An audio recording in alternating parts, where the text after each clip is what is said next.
Sir झुकाना बुज़दिली है, sir झुकाना बुज़दिली है, हमने सर झुकाएंगे। मौत क्या है, मौत को भी हम गले लगाएंगे। नमस्कार मित्रों, मैं हूं डॉक्टर सुखीराम रावत और आप देख रहे हैं मेरी पुस्तक पलवल जिले के प्राचीन शहरों और गांवों का इतिहास का वीडियो भाग 8। इस भाग में हम पृथ्वी की जो अन्य ऐतिहासिक घटनाएं हुई हैं उनको हम लेंगे। इससे पहले वाले वीडियो में यानी भाग 7 में हमने पृथ्वी, क्योंकि तंवर पाल है पृथ्वी की मुख्य, तो तंवरों के भिन्न भिन्न जो वैरायटीज हैं, कैटेगरीज हैं, श्रेणियां हैं, उनके बारे में हमने पहले भाग में बताया था। इस भाग में हम ये बताएंगे कि ये पलवल के जो पृथला क्षेत्र है यानी पृथला गांव में ये कहां से कैसे आए, किन परिस्थितियों में आए। इतिहासकारों का मानना है कि 1009 ईस्वी में यानी 1009 ईस्वी में महमूद गजनवी का और जयपाल देव तोमर, ये एक तोमरों का राजा हुआ दिल्ली का, इसका तराइन क्षेत्र में जो करनाल जिले की नीलोखेड़ी तहसील में, वहां पर युद्ध हुआ था जिसमें महमूद गजनवी को कोई सफलता नहीं मिली तो वो वापस चला गया अपने देश। फिर इसके बाद 1014 ईस्वी में उसने पुनः आक्रमण किया, थानेसर पर किया। थानेसर भी उस समय तंवरों का ही क्षेत्र था, उन्हीं के राज्य में था। तो 1014 में थानेसर के भिन्न भिन्न मंदिरों को उसने लूटा और उसकी विजय हुई। तोमर उसमें हार गए। फिर इसके बाद 1018 ईस्वी में महमूद गजनवी ने मथुरा और वृंदावन पर आक्रमण किया और इन दोनों जो धार्मिक स्थल हैं हिंदुओं के, वहां पर मंदिरों को लूटा और भयंकर जनसंहार किया। इससे विवश होकर ये दिल्ली से विस्थापित हो गए तोमर, और कुछ तोमर वहां से दिल्ली से विस्थापित होकर फरीदाबाद जिले का वर्तमान तिलपत गांव, तिलप्रस्थ है ये प्राचीन, तो वहां पर आकर इन्होंने खेतीबाड़ी शुरू करी और खेतीबाड़ी करने के कारण ये जाट कहलाए। फिर तिलपत से कुछ लोग यानी कुछ तंवर जटोला गांव में आए और ये मैदापुर गांव भी इसके निकट ही है, इसलिए ये जटोला मैदापुर कहलाता है। वर्तमान में रेवेन्यू रिकॉर्ड के अनुसार जटोला का जो कृषि क्षेत्र है, रकबा है, वो 126 हेक्टेयर है यानी 315 एकड़ है। फिर कालांतर में परिस्थितिवश ऐसा हुआ कि औरंगजेब के टाइम में ये जो तोमर थे इन्होंने अपना धर्म परिवर्तन कर लिया। जटोला के लोगों ने, सभी ने नहीं किया, कुछ ने कर लिया, तो और वो मूला मेर कहलाए।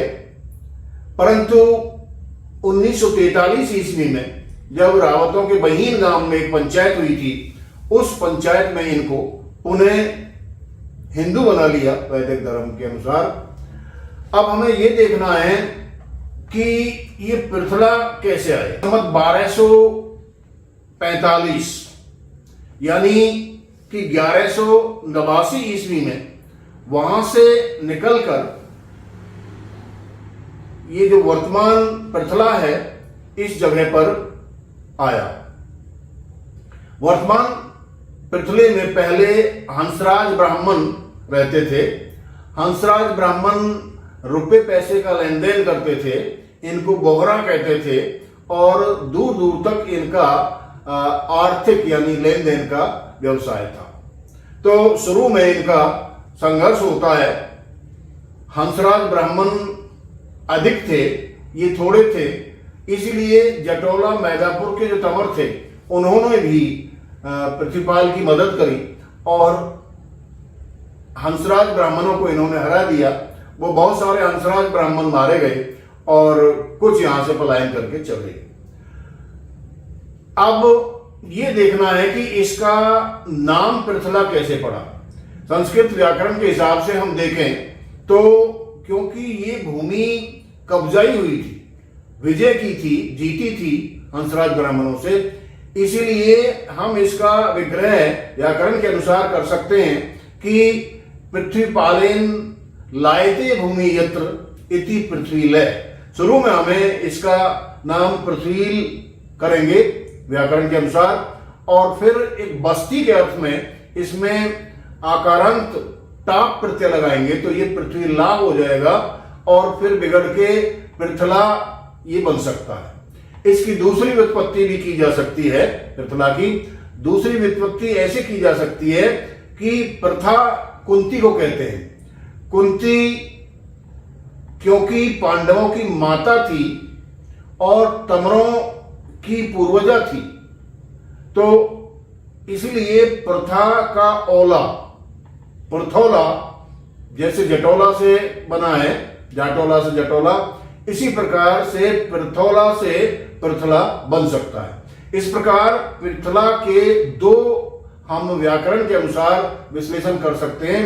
एक तो पृथ्वीपाल ने यहां भूमि प्राप्त करी थी, इसीलिए पृथ्वीपालेन लायते इति पृथ्वील, और फिर टाप की मात्रा हम इसमें लगाएंगे, प्रत्यय लगाएंगे तो ये पृथ्वीला हो गया, और स्त्रीलिंग की विवक्षा में ये पृथ्वीला पृथला बन सकता है। दूसरी व्युत्पत्ति इसकी हो सकती है प्रथा जमा ओला, यानी प्रथा का ओला, ओला गांव को कहते हैं, तो प्रथा का ओला जो इनकी पूर्वजा थी, कुंती को ही प्रथा कहते हैं, और ये तमर जो है ये अर्जुन के वंशज हैं, कुंती के वंशज हैं। तो इस तरह से ये प्रथा का ओला भी इसकी व्युत्पत्ति की जा सकती है। पृथ्वीपाल के 5 पुत्रों के नाम जगह की पोथी में इस प्रकार मिलते हैं: बक्सी, सायमल यानी शाहमल दरगाह और घोरेमल। कालांतर में पृथला गांव में पृथ्वीपाल तमर जाट के इन्हीं 5 पुत्रों के वंशजों के 4 थोक बने। बड़े पुत्र बक्सी के नाम पर बक्सेरा थोक पट्टी, ज्ञानी के नाम पर गिनहरा थोक, हट्टी के नाम पर हटुआ थोक, और रत्ती के नाम पर रतुआ थोक पट्टी बने। इस समय पृथला गांव में बक्सेरा थोक सबसे बड़ा है। इसी प्रकार इस गांव में गिनहरा थोक भी मालिक है, और हटुआ थोक 5 विषय का है, रतुआ थोक 10 विषय का रकबा है, यानी रतुआ थोक सबसे बड़ा है। इस समय पृथला गांव में रतुआ थोक सबसे बड़ा है, और इस प्रकार पूरा पृथला गांव 20 विषय रकबे का गांव है। शुरू के जो थोक हैं वो आधे आधे विषय के हैं। इस समय पृथला गांव का कुल कृषि रकबा 1228 हेक्टेयर यानी 3070 एकड़ का है। कुछ काल के बाद पृथला गांव के बक्सेरा थोक से एक तमर जाट परिवार निकलकर निकटवर्ती गदपुरी गांव में जाकर आबाद हो गया। सरकारी रिकॉर्ड के अनुसार इस समय गदपुरी गांव का कुल कृषि रकबा 249 हेक्टेयर यानी लगभग 623 एकड़ है। इसी प्रकार पृथला गांव के हटुआ थोक से एक तमर जाट परिवार निकलकर वर्तमान पलवल जिले के जैंदापुर गांव में जाकर आबाद हो गया। सरकारी रिकॉर्ड के अनुसार जैंदापुर गांव का कुल कृषि रकबा इस समय 243 हेक्टेयर यानी लगभग 608 एकड़ है। ऐसी अनुश्रुति है कि वदंती है कि ईसा की 18वीं शताब्दी के पूर्वार्ध में पृथला गांव के रतुआ थोक से निकलकर आदे अर्थात आवे एवं बादे उर्फ बावे नामक 2 तमर जाट भाई अपने परिवारों सहित उत्तर प्रदेश के अलीगढ़ जिले की खैर तहसील में स्थित पेशावा गांव में जाकर आबाद हो गए। यहां ये अपने आप को तमर की बजाय तोमर कहने लगे। कुछ काल के पश्चात बादे बावे वहां से अपने परिवार सहित गंगा पार चला गया और वहीं आबाद हो गया। आदे उर्फ आवे के वंशज पिसावा में ही आबाद हो गए। इतिहासकार ठाकुर देसराज के अनुसार आदे उर्फ आवे के वंशज पिसावा में चाबुक तोमर जाट कहलाए। पिसावा घोड़ों के अंतर्राष्ट्रीय व्यापार के लिए प्रसिद्ध रहा है। घोड़ों को प्रशिक्षित करने के लिए पिसावा के तोमर जाट चाबुक का प्रयोग करते थे, अतः ये चाबुक तोमर जाट कहलाए। ठाकुर देसराज ने बताया है कि अलीगढ़ जिस समय मराठों की ओर से जनरल पीरन हाकिम कलेक्टर था, तो चाबुक तोमर गोत्र के मुखराम तोमर ने पिसावा और चंदौसी परगनाओं के कई गांव पट्टे पर ले लिए। मुखराम तोमर ने पिसावा में एक किला भी बनवाया, जिसके अवशेष इस समय भी पिसावा में मौजूद है। सन 1809 ईस्वी में मिस्टर एलियट की कलेक्टरी में पिसावा के तोमरों के पास सिर्फ पिसावा गांव की जागीर रही थी, परंतु 1833 ईस्वी में अलीगढ़ के कलेक्टर स्टारलिंग ने मुखराम तोमर के पुत्र भरत सिंह को पूरे पिसावा तालुके का 20 साल के लिए बंदोबस्त कर दिया। इस प्रकार भरत सिंह तोमर ने पिसावा को रियासत बना लिया और यहां का राजा बन गया। मित्रों, पृथला गांव के भोला जागीरदार ने जब इनको जटोला के लोगों को जाट बनाया था, तो उसमें मुख्य भूमिका निभाई। इसके अलावा पृथला के जेलदार गोविंदराम नंबरदार, महाशय किशनलाल आदि अन्य व्यक्तियों ने भी गांव में बहुत सारे सामाजिक कार्य किए। ये गांव के विकास हेतु सामाजिक एवं सामूहिक कार्यों के लिए बिना किसी भेदभाव के हमेशा तैयार रहते थे। पृथला गांव के सीमा क्षेत्र में छपरोला रोड पर करिया की धाम एक प्रसिद्ध धार्मिक एवं दर्शनीय स्थान है। पहले इसे करिया की बनी के नाम से भी जाना जाता था। यह स्थान 67 एकड़ भूमि में फैला हुआ है। इस 67 एकड़ भूमि में से 1.25 एकड़ भूमि में यहाँ का प्रसिद्ध मंदिर राम मंदिर निर्मित है, तथा इसी मंदिर के साथ शनि देव का मंदिर एवं शिव मंदिर भी बने हुए हैं। इनके अतिरिक्त यहाँ 4 एकड़ भूमि में एक गौशाला स्थित है, जिसका नाम है श्री 1008 श्री नरसिंह दास गौशाला पृथला। शेष 62 एकड़ भूमि सरकारी राजस्व रिकॉर्ड में ग्राम पंचायत पृथला के नाम दर्ज है और ग्राम पंचायत की ही मिल्कियत में है, परंतु पृथला की ग्राम पंचायत ने करिया की धाम की इस शेष भूमि को कभी भी किसी को पट्टे पर नहीं दिया। इस शेष भूमि में इस समय सघन वन है। पंचायत और गांव के लोगों की हिदायत के अनुसार गांव का या बाहर का कोई भी व्यक्ति धाम के इस सघन वन में पेड़ों या लकड़ियों को नहीं काट सकता, यानी लकड़ियां कोई भी नहीं काट सकता। केवल जो अपने आप टूटकर पीपल, छौकर आदि वृक्षों की लकड़ियां जो गिरती हैं जमीन पर, उनको हवन की समिधाओं के लिए प्रयुक्त किया जा सकता है। इस प्रकार अपने आप टूटकर पेड़ों या उनकी शाखाओं को धाम के कार्यों में ही प्रयुक्त किया जाता है, निजी कार्यों के लिए इन्हें प्रयुक्त नहीं किया जा सकता। पूज्य भूमि होने के कारण करिया की धाम की पूरी 67 एकड़ जमीन की श्रद्धालु लोगों द्वारा परिक्रमा की जाती है यानी इसे धार्मिक स्थल माना जाता है। यहाँ की जो समिधाओं वाले वृक्ष हैं, यानी जैसे पीपल है, छौकर है, और यदि उनकी कोई शाखाएं भी टूटती हैं तो वो धाम के कार्यों में ही प्रयुक्त होते हैं। निजी कार्यों के लिए उन्हें कोई प्रयोग नहीं किया जा सकता, उन्हें बेचा भी नहीं जा सकता। इस प्रकार पूरी 67 एकड़ जमीन की श्रद्धालु लोगों द्वारा परिक्रमा की जाती है। यहाँ मंगलवार तथा शनिवार को विशेष भीड़ रहती है। पृथला गांव के साथ लगते हुए 12 गांवों के जो श्रद्धालु लोग हैं और इनसे भी अधिक दूर दूर के स्थानों के भक्तजन करियाकी बनी धाम में पूजा के लिए एवं दर्शन के लिए आते हैं।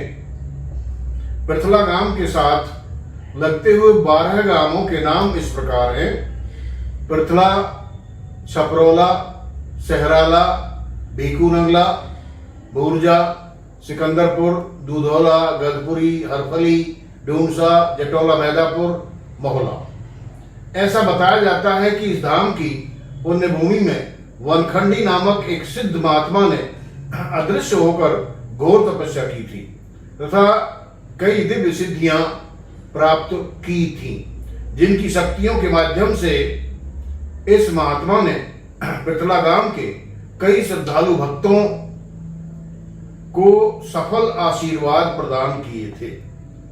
नरसिंह दास नामक सिद्ध संत ने भी इस धाम की पुण्य भूमि में घोर तपस्या की थी।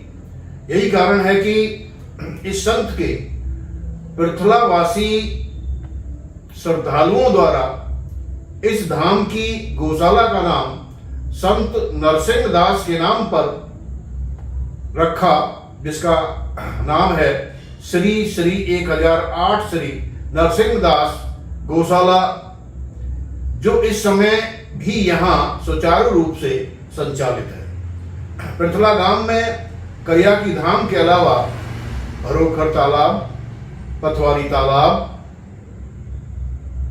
धोबनी तालाब, खोरवरी एवं खड़ेरा नामक जोहड़े भी प्राचीन धरोहरें हैं। भरोखर तालाब का रकबा 79 कनाल 16 मरले, पथवारी तालाब का रकबा 15 कनाल 5 मरले तथा धोबनी तालाब का रकबा लगभग 64 कनाल बताया जाता है। प्रारंभिक काल में इनके स्वच्छ पानी से भरे रहने के कारण निकटवर्ती कुओं का जल स्तर ऊंचा रहता था, जिससे ग्रामवासियों और पशुओं के लिए पर्याप्त मात्रा में पेयजल हमेशा उपलब्ध रहता था।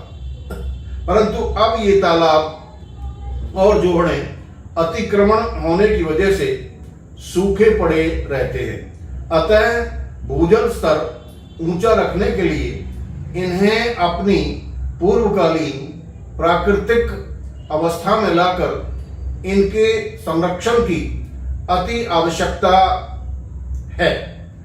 प्रशासनिक अधिकारियों से ये हमारा आग्रह है कि यहाँ के अतिक्रमण को हटाया जाए। मित्रों, आज के इस वीडियो में बस इतना ही। यदि आपको और डिटेल चाहिए इसकी, तो आप हमारी पुस्तक पलवल जिले के प्राचीन शहरों और गांवों का इतिहास को ले सकते हैं, मंगवा सकते हैं। यदि पलवल के हैं तो आप पलवल से ले सकते हैं, यदि बाहर के हैं तो आप घर बैठे ही इस पुस्तक को मंगवा सकते हैं। यदि ये वीडियो आपको पसंद आया तो आप इस वीडियो को सब्सक्राइब करें और नए सब्सक्राइबर से हमारा आग्रह है कि हमारे जो पहले वीडियोज हैं भाग 1 से लेकर और भाग 7 तक के सारे वीडियो को देखेंगे तो अच्छी तरह से समझ में आ जाएगा। यदि आपको ये वीडियो पसंद आया है तो इसे लाइक करें, शेयर करें, कमेंट करें। आपका बहुत बहुत धन्यवाद। नमस्कार।